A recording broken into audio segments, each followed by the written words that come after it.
There once was a place enchanting your darkest desires. There once was a road that crossed all your tranquility. A fight for true love, a fall for timeless lust, secrets of the labyrinth, destroyed bonds at the glance in a mirror. Hearts closed, thorns in prison, a spirit hardened. Rise up, warrior, confess your truth. Join us inside Black Garden.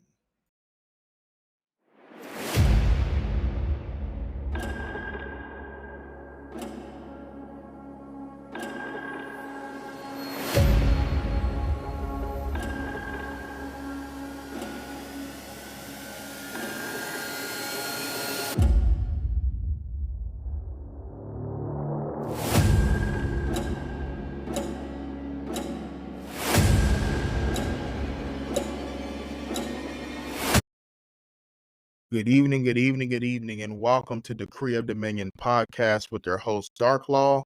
And we have a special guest for you guys on episode 6 of the brand new Black Garden series launching in September of 2024. We have Mr. Terraine from Behind the Shades podcast out of Toronto, not Drake, Toronto, Ontario, Canada. And so how you doing, Terraine?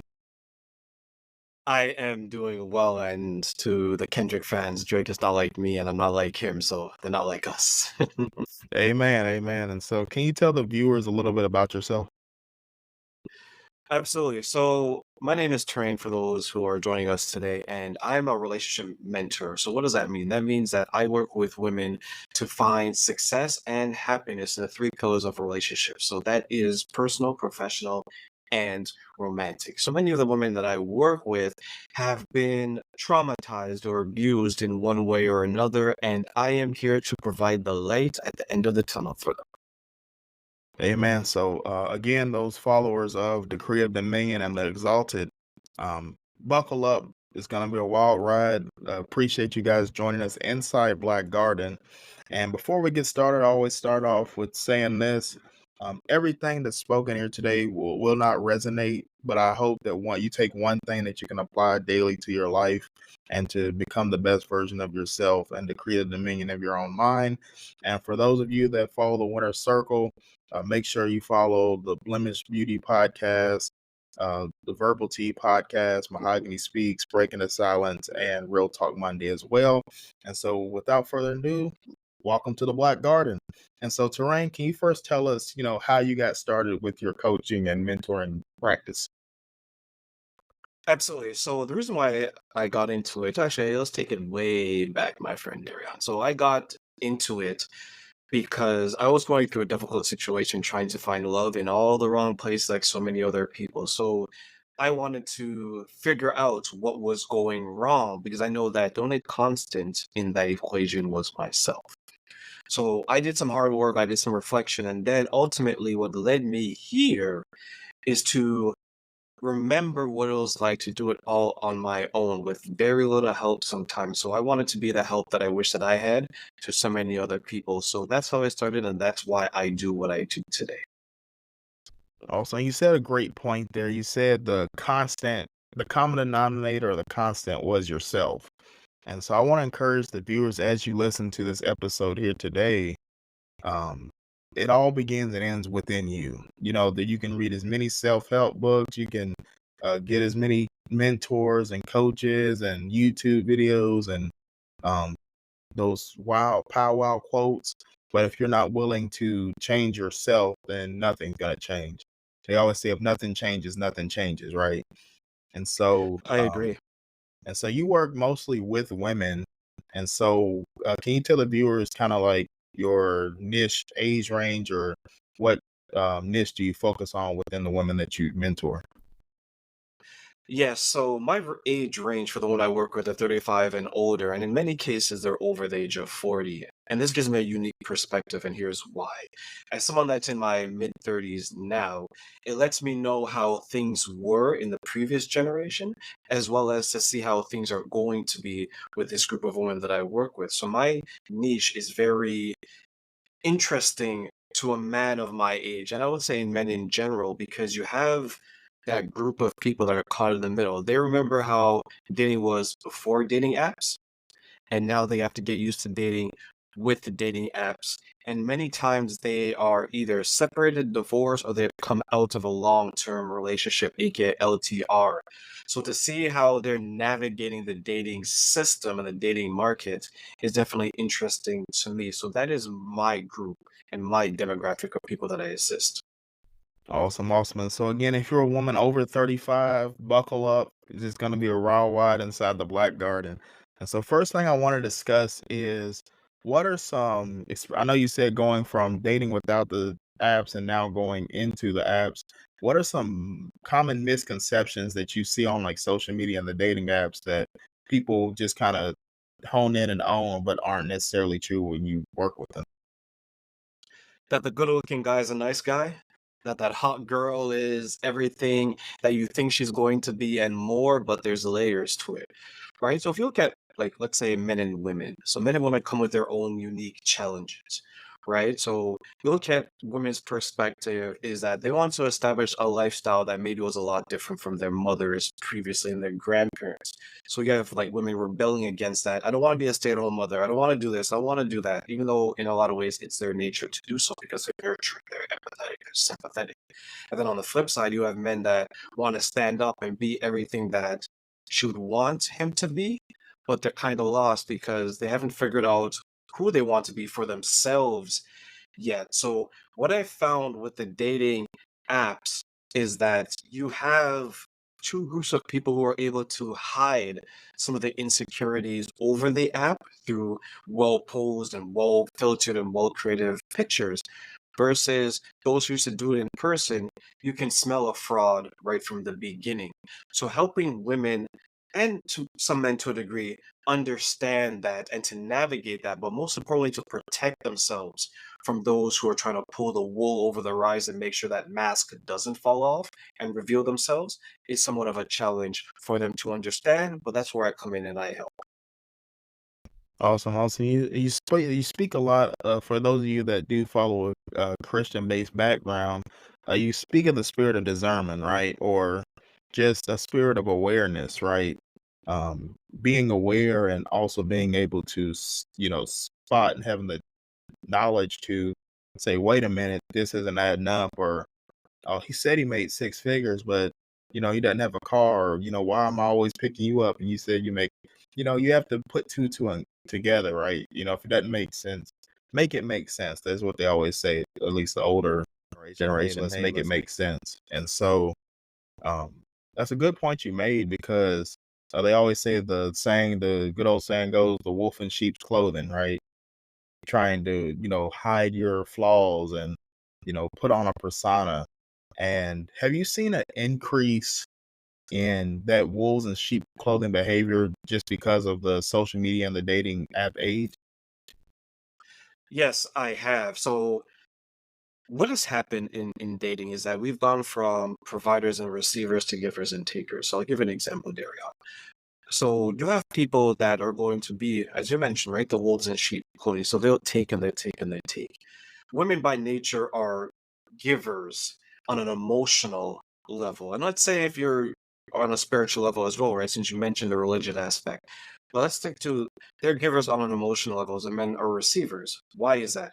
Because men are givers on a security and a safe space level when women are receivers. So now what has happened is you have a lot of men who have not grown up despite their age. They're 30, they're 40, they're 50, they're 60. They date women that are emotional givers and they abuse that in some way. So now instead of growing up and out of their adolescence, they've gone from their mother to a woman who has become their second mother. And women who instinctively want to give, want to nurture, want to say, it's okay. I see the potential in him. they haven't allowed these men to grow because now they take advantage of it because they're better at hiding it. What would have happened previously is men would have known what they're capable of at a younger age. So by the time they have to go into the wilderness, into the wild, they have an idea of what they're going to make of themselves. And the women will be there to inspire them, to support them. And women were a lot better at discerning what type of man that they wanted. But because many times they're being manipulated in a way, they don't know what they don't know. So they're taking a lot of men based on their potential, but unfortunately, those men have hidden agendas. And on the flip side, you have a lot of women that are telling you that they're girlfriend, wife, long-term relationship material, but deep down, they're just there to exhaust your resources and to always play the quote unquote city girl. I'm going to be out in the club. I'm going to be doing this. I don't have time to be at home. I don't have time to. We all have to make sure that we're not setting individual goals that are interfering with our together goals. Oh, well, you packed a lot out of that. I hope you guys are tuning in and listening. He just dropped some good nuggets there. First thing he said, that second mother, I want to break that down real quick on that second mother because um just as we grow older, there's actually one of my favorite songs. It's like a metal song, but one of the excerpts from it is a thousands of years and what have we learned. And that's just, again, I'll say that again, a thousands of years, which is civilization in general, humanity in general, and what have we learned? And that second mother's um, story that you just told and idea, it resonates a lot in today's society because, I don't watch the news a lot, but we always can, look on Google or scroll on, social media. There's like, this man, 30, 40, and, committed this horrific act or, why is, you're seeing these videos and, or even in person, like, why is this guy acting like that? He's, grow up, right? They always say, grow up. You're like 40, dude. Like, why you act like that? And you just broke it down because, um, it's a place of constant, victimhood, right? Again, so like, if you a lot of us in the African American community, specifically speaking, just because I we both are African American, but a lot of us grew up in single parent homes with just a mother, and so um, everybody doesn't have that strong willed woman that can play both, fill both roles because it's not meant to be filled by just one or the other. And so, like you said, you go from, hey, from 0 to 18, my mom did everything the best she could. She did everything.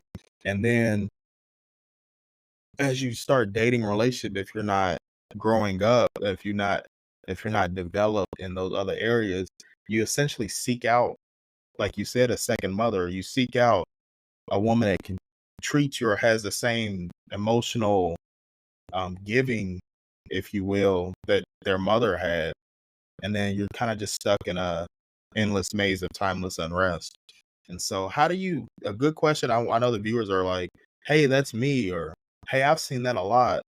How do you like break that cycle, and how do you, mentor folks on that? The first step is to acknowledge that you have something that needs to be changed, right? But I'll take it a little step back to what you said. If you give someone the opportunity to coast through life, a lot of people are going to coast through life.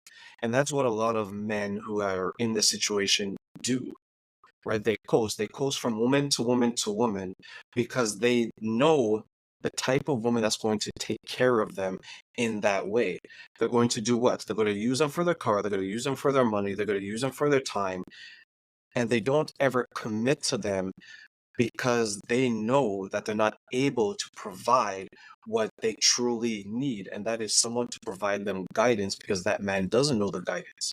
So back to your question, when men and women are asking, what can I do to overcome some of the trauma of my childhood or maybe some of the lack of guidance, is to first understand What is it that you want, and how are you going to get out of there? How are you going to get out of it without getting it from someone else? You have to get it from yourself. So, are you safe around yourself? Are you happy with yourself? Do you have goals for yourself? Right. So, when I speak to the women out there, I ask them five things. And the five things I asked them, which was a little different than the men, is that tell me five things about yourself that you don't like. Because it's the easiest to say that things you don't like. They list these five things. I say, okay, the opposite five are true. And then when I look at the men, I say the same thing. But I say it in a different way. Tell me five things that you want in your life. And they'll list those five things. And then that's how I come together to make them understand that it doesn't matter what you think you're not capable of. If you believe in yourself and you're determined enough, you can find success and happiness, but you have to want it for yourself outside of what others can provide for you. Man, hey man, that's a great breakdown. I'm glad you broke that down because it goes back to what we stated at the beginning of the episode, right? It all begins and ends in you. Again, you are the constant. So if and you said one thing that um I hope wasn't missed as we were speaking. And you said you have to identify. Again, goes right back to the discernment and the awareness. You have to realize, you have to acknowledge that you have, growing up to do. You have to acknowledge that you have something that you want to correct or want to improve upon. And that's the first step because if you think everything's perfect and you're, king, whoever, then you're never going to, again, if nothing changes, and you'll be stuck with the same results. And another thing you have to ask yourself, and I want to challenge every listener and viewer right now, if you're listening, to look in the mirror and ask yourself those five questions. Again, if you're a man, ask yourself, what five things do you want? And then if you're a woman, what five things do you not like about yourself? Because again, we can find tons of negatives. And then what I encourage the viewers to do is create affirmations that counter or balance what you don't like. And then same thing with the men, counteract with things that you might want. Hey, what five things do you not want in life? If you want a woman that's a homebody that cooks and cleans, say, hey, when you're actively dating and actively seeking out to date and build relationships, that should be the first red flag. I don't cook. I don't clean. That's what you said you don't want, right? So, or you said you wanted that. So, um, make sure you're stable and you're holding yourself accountable to your goals and your standards as well. Yeah, And Daryl, and if I may add something as well, one thing I want to also add to those who are listening is when you stand in front of the mirror, what is it that you see and who is it that you see? When you answer those questions, the third question should be if you're interested in a serious relationship, would you date the man version of you? Would you date the female version of you? Meaning, because you brought up a good point, right? If you don't cook, if you don't clean, if you're not emotionally available, if you're a cheater, if you're all these things, would you want your partner to be those things as well? If the answer is no, you have to change. That's one example I gave to a woman I was working with. And I asked her the same question. I asked her, okay, tell me five things about, I asked her, tell me five things about yourself that you don't like. She listed them. I was like, so the opposite is true. And then I asked her, okay, tell me what kind of man would want a woman with those five things? She was like, I don't know. I was like, okay, your son. She's like, yes. Would you want your son to bring home someone, a woman like you? She said no. I was like, aha. Every man that you want to enter your life is someone else's son. So if you're not good enough for your own child, what makes you think you're good enough for someone else's child? And that's how close to home I have to hit it with the men and women that I work with, especially the women. I hope you guys just heard that. I hope you guys just tuned in again. Say that one more time, 'cause I don't think they were listening. I think they were listening, but I think, somebody had something in the microwave. Say that last part one more time. Absolutely. I said to this person, detail the type of person that you are. Give me 5 things. And then give me the 5 things that are the men that you want. Now, the type of man that you want. What do you want the type of woman that you are? And then pause that. And then I said, if your son brought home the type of woman that you are, would you be happy? She said no. And then the question that we all should ask ourselves at this point, especially her, is that what makes you think you're good enough for someone else's child when you're not even good enough for your own? That where it cuts deep. If you wouldn't want your son to marry the 20-year-old version of you, then don't expect someone else's son to marry you or to bring you home because you're not even good enough for the child that you brought into this world. So why do you think you're good enough for someone else's child? Amen, amen. I hope you guys heard that. And that brings up a valid point of, again, we went back to talking about the wolves in sheep's clothing. And um, I think we do a lot of, with just social media in today's world, we do a lot of emulation. We emulate what we see on social media. You see the guy with the six-pack abs and the Ferrari in the driveway, or you see the girl with, she always got her eyelashes done, nails did, toes did, all the colors matching, Louis Vuitton purse, and strutting like Cardi B down the street. And it's like, I gotta be like that. I gotta be like them. And you fail to be your authentic self. And again, and then a lot of people don't think about that. Like you just said, we chase, what we say, humans chase what we can't have. A lot of people chase what they can't have or what they're not willing to have.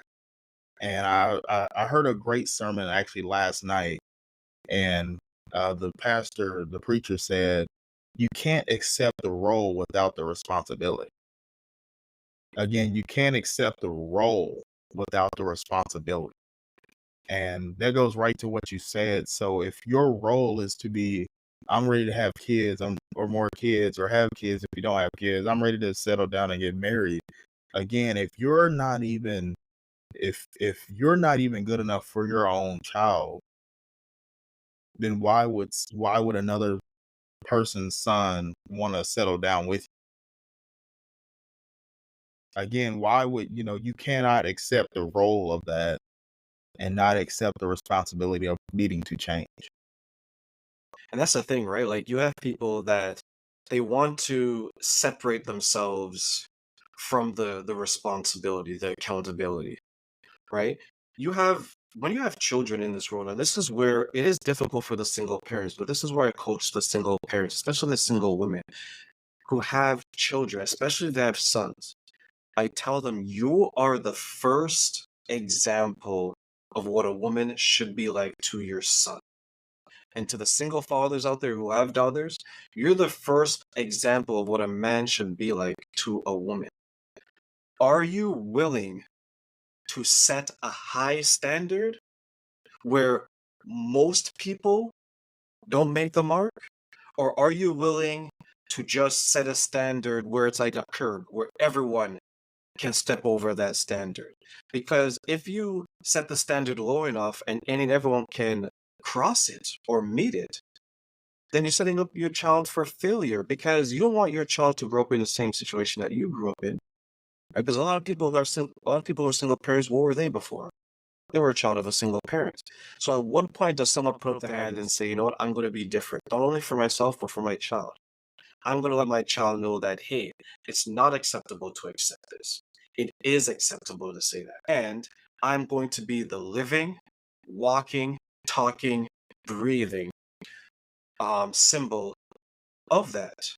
And that's where I coach parents the women who have children, because it's so important for them to understand that accountability and responsibility for not only their own lives, but how the children see the world is theirs.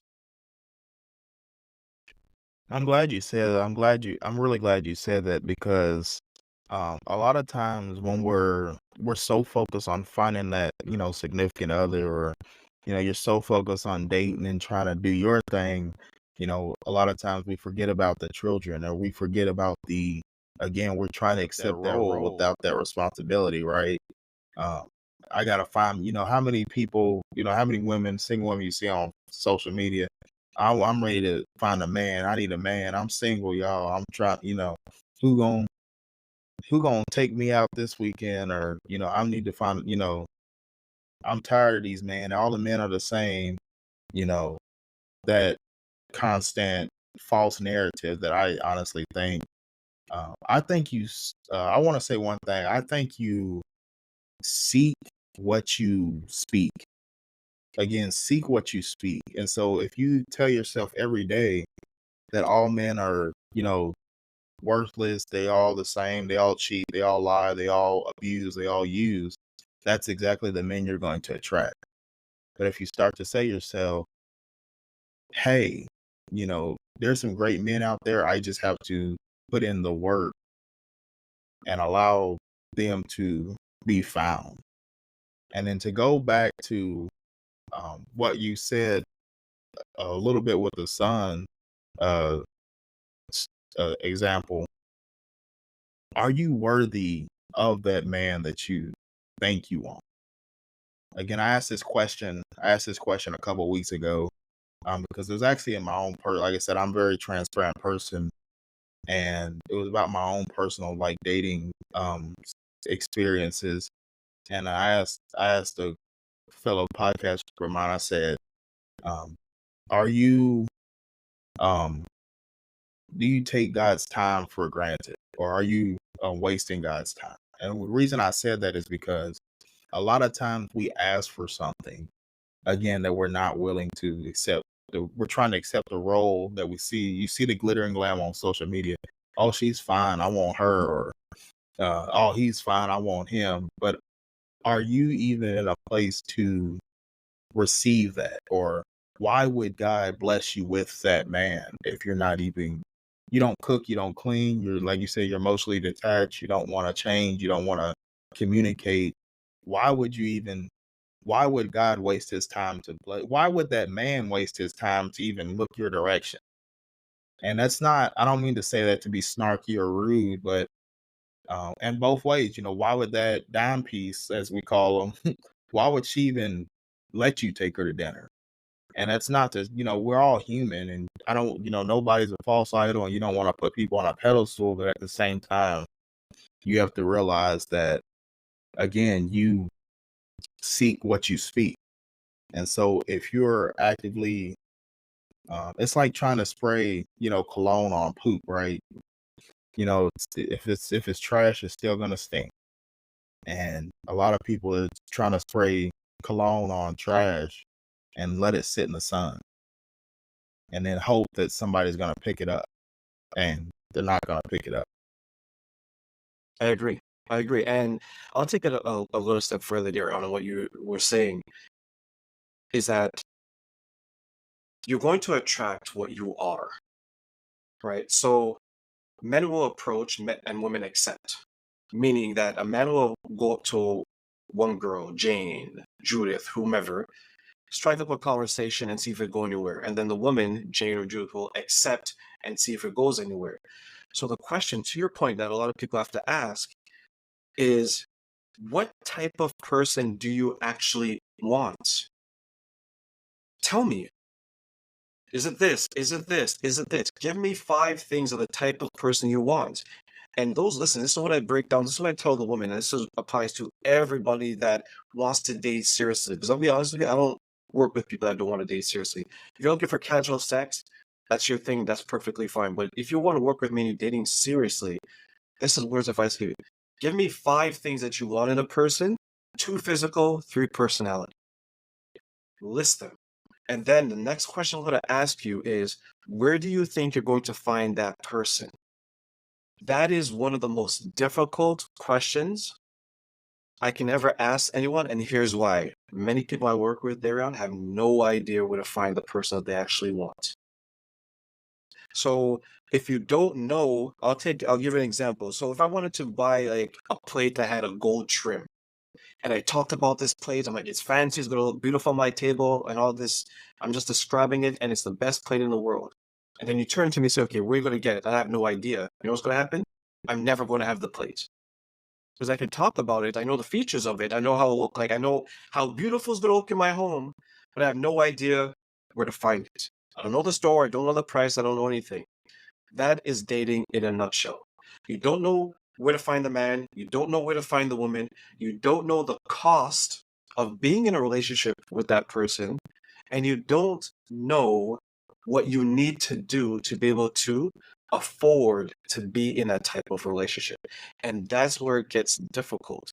Everyone knows what they want, but no one knows where to find the person to give them what they want. That's a great I'm glad you brought I hope you we just been dropping nuggets all night long, all episode long. I hope you guys heard that. A lot of people know what we want. And that's a separate again, it takes a while to finally find what you want and know what you want. A lot of people don't even know that. But y'all, what he's saying is that's half the battle. That's like a small speck, a small percentage of the battle. So once you find that, okay, where are you gonna get it? And that goes into my next thing I want to talk about that segues into it. And it's we a lot of times we look in all the wrong places, like you mentioned in the beginning of the episode. And the reason why, to your point, why we look in the wrong places because we don't know where to look. And I will give the example of driving down, going on a vacation road trip without a GPS or map. I want to go to Tennessee. I got I'm going to Pigeon Forge. I'm going to the shops. I'm going to the Nike outlet. I got $1,000 to spend. I'm gonna get me a new purse. I'm gonna get me a couple pair of shoes. I'm gonna ride the helicopter rides. I'm going to the new restaurant that's opened up. I'm going on the Ferris wheel. You got the whole vacation plan. You got your clothes packed. You got your car packed, full tank of gas, and you just start driving, and you realize I don't even have the directions. I didn't put the directions in my phone or my GPS. I don't even have a map. So now you're just driving and you turn on that road that you weren't supposed to turn on. And now you're stuck in an intersection and it's a road closed or it's a dead end. And now you're like trying to figure out, now I got to turn around. Now I got to get back on the highway. Now I got to do this. Then you're frustrated. Then you got to use the bathroom and you got to try to find the, gas station. Then you got to ask for directions and the whole experience is ruined. And now you're not even again to this point, you're not even thinking about the Tennessee getting to Tennessee anymore. You're so pissed off that you don't know where you're going and you had to have like 10 different pit stops to try to figure out how to even get back on the highway. And that's life in a nutshell again. And that's dating as we're, constantly, spinning our wheels and we have no idea how to even get to where we want to go. And so how do you I'm pretty sure you have a lot of clients that you work with and women that you work with. Um and there's all of us, honestly, men and women, that's just a life experience for us humans. How do you help people kind of navigate where to find and narrow that down? Well, if you look at like the recent studies, I was reading an article maybe a couple of weeks ago, and the main source of dates is dating apps, right? They're becoming more and more popular. They're very convenient. There's a time where the workplace was top, and then you had school, and then you had all these other places. So the dating apps still is and probably will be the primary area to find dates and to find relationships because there are success there. So to find what you're looking for, it all depends on what it truly is that you are looking for. What is the vision for you? What is the vision for the relationship that you want? So the first step into finding the type of relationship that you want is to define it. I want a relationship that includes marriage and children. Perfect. How are you going to do that? That's a question you have to ask. I want a relationship that is just me and that person. We live together, happily ever after, on the way until the twilight of our life. Perfect. How is that going to happen? So, dating apps, in person, church is a good way. Singles ministry. I know I'm dating myself a little bit here if I mentioned singles ministry, but these are beautiful ways to find what you're looking for. But before you can find what you're looking for, you have to define what you're looking for, the outcome that you want, and the vision for it. Amen, amen. And again, and I want to tell the viewers, it's a journey, y'all. A good book, Simon Sinek, The Infinite Game, and Start with Why, two great books. Because life's an infinite game. We're finite players in an infinite game, and what I mean by that is you're not gonna define all this and find the love of your life in an hour, right? Or in a day. You're not gonna wake up tomorrow. I was like, I listened to it, I got it, I got it. I'm gonna, you know what I'm saying? It's not Amazon Prime, right? It's not the 2 day shipping. Like, I found the girl, I got what I want. Here she is. She's on her way. She's gonna show up on my doorstep, ring the doorbell. I'm gonna look at her in my ring camera and I'm be like, yep, I knew behind the shades and dark law, they said it, and I knew she'd come. You know, it's gonna take time and it's gonna take development. And I think you have to show yourself grace and be patient with your development. And I want to kind of talk about, I know you've had the same with your women you work with as well. How do you avoid those red flags and pitfalls when you're on that journey? That's a good question. Red flags have to be something that you know ahead of time, right? The problem I think is people aren't available or they're not healed. So the red flags are a reminder of what is still maybe unresolved in your life. So you go from green to yellow to red. So what are green flags? Green flags are the things that you actually want. Is he employed? Is she nurturing? Things of that nature. Yellow flags may be something along the lines as well. I'm thinking about maybe owning a home together, but right now that's not on his radar. That may be a yellow flag, depending on where you want to go. And then a red flag would be that, okay, I want to build a future with this person, but he's not employed. And when he is employed, he has difficulty holding down a job. That is a red flag. The problem with identifying red flags is sometimes they get masked with or by potential. He is not able to find a job or hold a job, but he's always able to find a job, right? So you're looking at it as it's a red flag because someone that isn't able to keep a job is not stable. Do you want someone that you're connected with intimately, physically, financially to be unstable? Or no, you don't. But what you look at is okay, he has a potential. Every time he loses a job, he finds another one. So I think one of the ways to make sure that we don't get blindsided by the red flags or we don't ignore them completely is to separate what the person is doing and what they have a potential to do.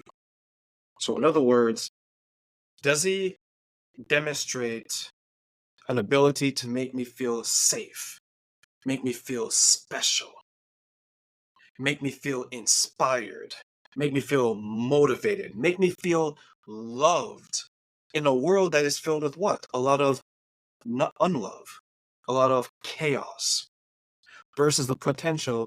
I think he could do it. You know, sometimes he says, I love you, even though the behaviors don't match. Don't bet on potential, especially as we get older. Potential is good when you're in your 20s, 30s. Ladies, if a man comes to you and he's 40 and he's in his late 30s, 40s, and he's still selling you a dream, meaning that I'm going to be CEO one day. Okay, when? What are you doing today that's going to get you to be a CEO? Oh, I don't know. That's a red flag. And I think that's where a lot of women get confused, substituting potential for actually what they're able to output. That's a great point. That actually, I believe it plagues a lot of people, including myself, with the potential because um regardless of your religious background, just, we're always taught to, see the best in people, or we see it in sports, right? You see it in the drafts, right? They draft a rookie, you know, in college, the highest, ooh, we signed the number one player in the, how do you know he's the number one player going into college or going into the pros in whatever sport? Because of, again, the potential. Hey, well, he does this really well, against other high schoolers, but we're gonna put him at one because his potential is, he's gonna make us millions of dollars and be one of the next Michael Jordan, or the next. It's two things that kills, to me, and there's multiple things that kill, but two things that kill: potential and comparison. Again, potential and comparison, because again, we're always comparing the potential of what we have to what we could have. And that goes right to, like, the social media and the dating, you know, and it goes right to the dating apps as well. You might swipe right on one, she's fine. She got you start talking to her, you gotta start uh instant messaging, inbox, DM, whatever you want to call it. She's 20, 35, single, no kids, or he's, 38, he's a CEO already, and he's got a nice car, nice house. And then, you get with, oh, he's an abuser, or he's a manipulator, or he's a liar. And then, or you might have the opposite side. You might have somebody that is working on himself, and you don't, is not the potential, but you already see it. But then you see the other guy that has maybe that better, more stable job, or he has, more materialistic things. And you say, well, maybe I should leave what I have for greener pastures. They always say grass isn't always greener on the other side. And so I want you to break down, that potential, because um I think it's hard for both men and women, but especially I see it on both sides, but just specifically speaking for women, because um a lot of men don't really, like, it's not to like go like bash women or anything. I love women obviously, but a lot of men we don't really post social media when it comes to our feelings a lot. But I see a lot of posts, like, with women, like, they'll go on a date, or they'll be dating a guy for 2 months, and they'll put it all over Facebook. They'll change their relationship status, post a bunch of pictures with him, and then a month later, all the pictures are deleted. And she's like, "Man, all men are the same," or "My dating life sucks." And um, I think that has a direct reflection to the potential that they might have saw. So, kind of break that down, and how do you um, keep that in perspective? Absolutely. So it's like the difference between attract and approach. Like women will attract, men will approach. So for the women out there, if they want children, their window is a little bit more narrow in comparison to a man, because they want to make sure that they're having children in a period that isn't considered geriatric geriatric pregnancy, which is 35 and older. So at a very at a younger age than men, women have to have in their mind what type of lifestyle that they want to have. And that's where I feel a little bit bad for the women, because they have to mature at a faster rate, right? If they want to have children. So when it comes to potential, if you want a family, what is it that you need to raise that family? You need a source of income. You need a place to live. You need stability. Now, in general, men work jobs that earn them more money than the jobs that women work in general. So the women have to make sure that the man that they're going to plan this family with is stable, financially aware, and available to be someone that can conduct that household. Everyone else that doesn't need that, don't waste your time, ladies, because what's going to happen? They're going to waste your time. There was a friend of mine. She was dating someone for about 10 years, and this person never claimed her, meaning that it doesn't matter what they did together, she wasn't identified as his girlfriend. And I spoke to her about it, and I coached her, and I told her what was going on. Eventually, she left. And then we worked together, and she established what she wanted. And a year or so afterwards, through the healing, becoming available, the understanding, she found someone else, which is a totally different relationship. They spend time together. They're looking to get a house together. Totally different scenario. She went from the potential in her mind, because that's where the potential starts, right? The potential is like, I feel he can do this. I feel he can do that. But has he demonstrated an ability to do it? Most times, the answer is no. So that's where I get them to understand that don't confuse the hope, the dream, the potential with the reality, because that's where you're going to get yourself in trouble, because what's in your head isn't what's real. I'm glad you said you broke a lot of things down right there. The first thing you broke down is time, right? Again, he said that his friend was in the situationship what she thought in her mind, and that's why he said your mind is not always reality. In her mind, she's in a loving relationship for 10 years. Reality is like to him, it's just, she's just a chick or she's just whatever. I want to tell the viewers the time does not always matter when it comes to dating relationships. You can think you know somebody or think you're in a certain situation for, again, he said his friend 10 years. But in reality, they were just like the couple in high school that's kind of just texting over the phone and hanging out. Oh, she's just one of the guys, or we're just chilling. It's nothing serious, right? But what he said again is she changed her perspective. She changed her mindset. She found what she wanted and she knew where to find it. And because of that, it took her less than 2 years to find the man that she had desired. And so I want to encourage the viewers and the listeners here today. I want to talk to the women out there, especially real quick. Don't lose hope. Um, there's someone out there for you, but again, you have to first acknowledge, like we've spoken throughout this episode, acknowledge that you need to change. Develop the skill set necessary to find yourself first. Find yourself first. Again, because it all begins and ends in you. Once you find yourself, then find what you like and what you don't like, or what you're not willing to obtain or deal with, and then figure out where to find it. And once you put all that together, then you'll have an abundant life. But again, it's going to take a journey and it's going to take a lot of hard work.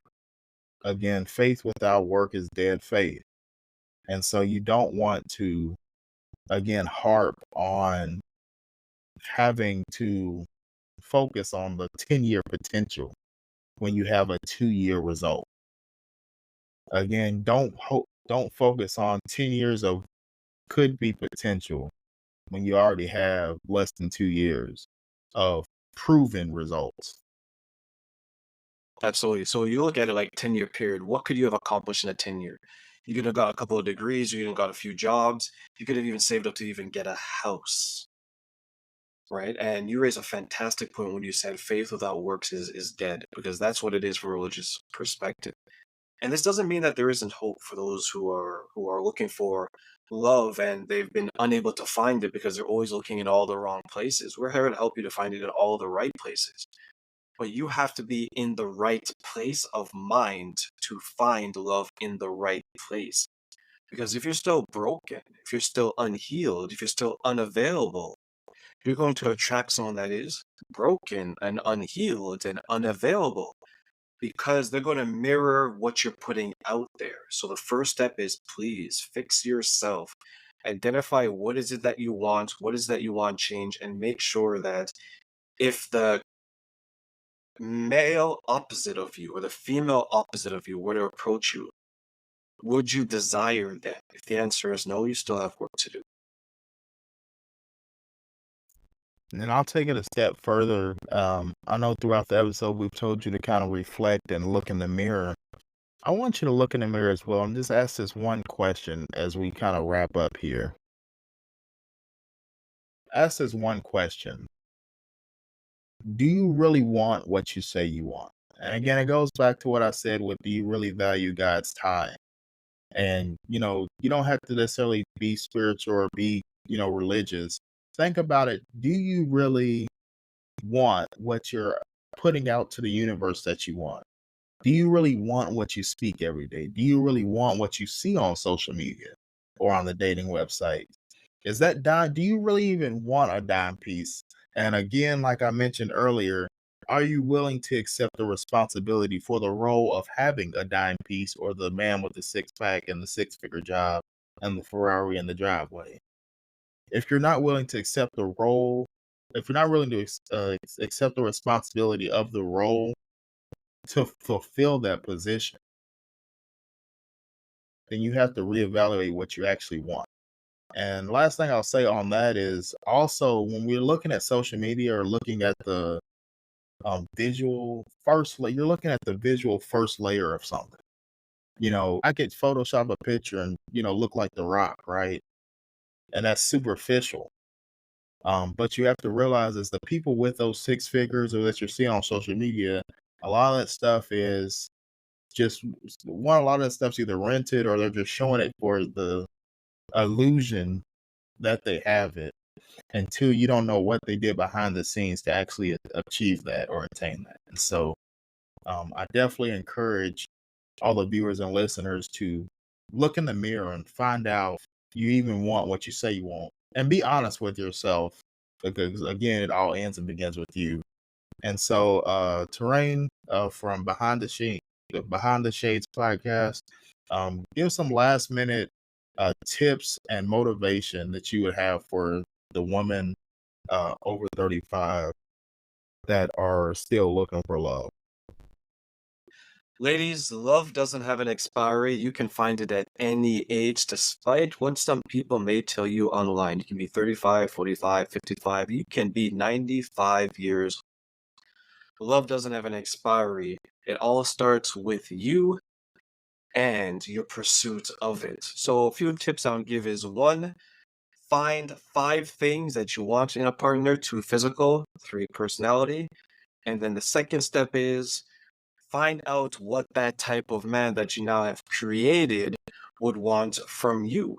And once you're able to identify the type of man that you want, and then identify what type of woman that he would want, then you're in a very good place to go out and find the love that you've been looking for and find it in all the right places, as you will no longer be searching for love in all the wrong places. Awesome, awesome. And so, for those of you that follow the Winner Circle, again, go ahead and follow and like first Behind the Shades podcast on all platforms.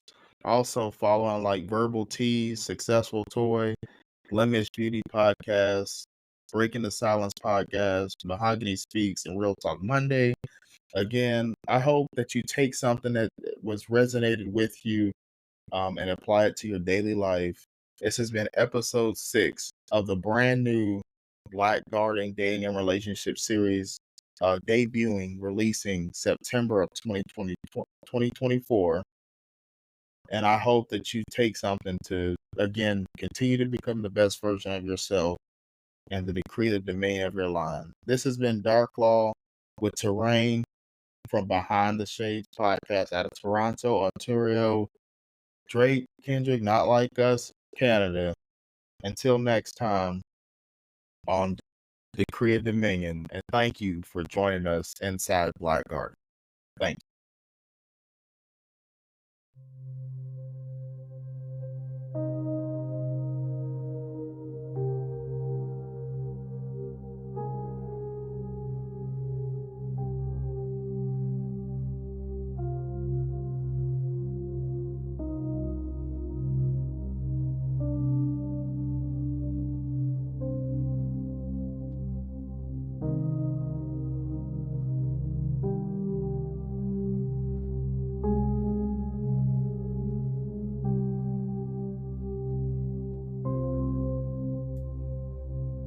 Thank you for tuning in to another episode of the Create Dominion podcast with your host, Dark Law.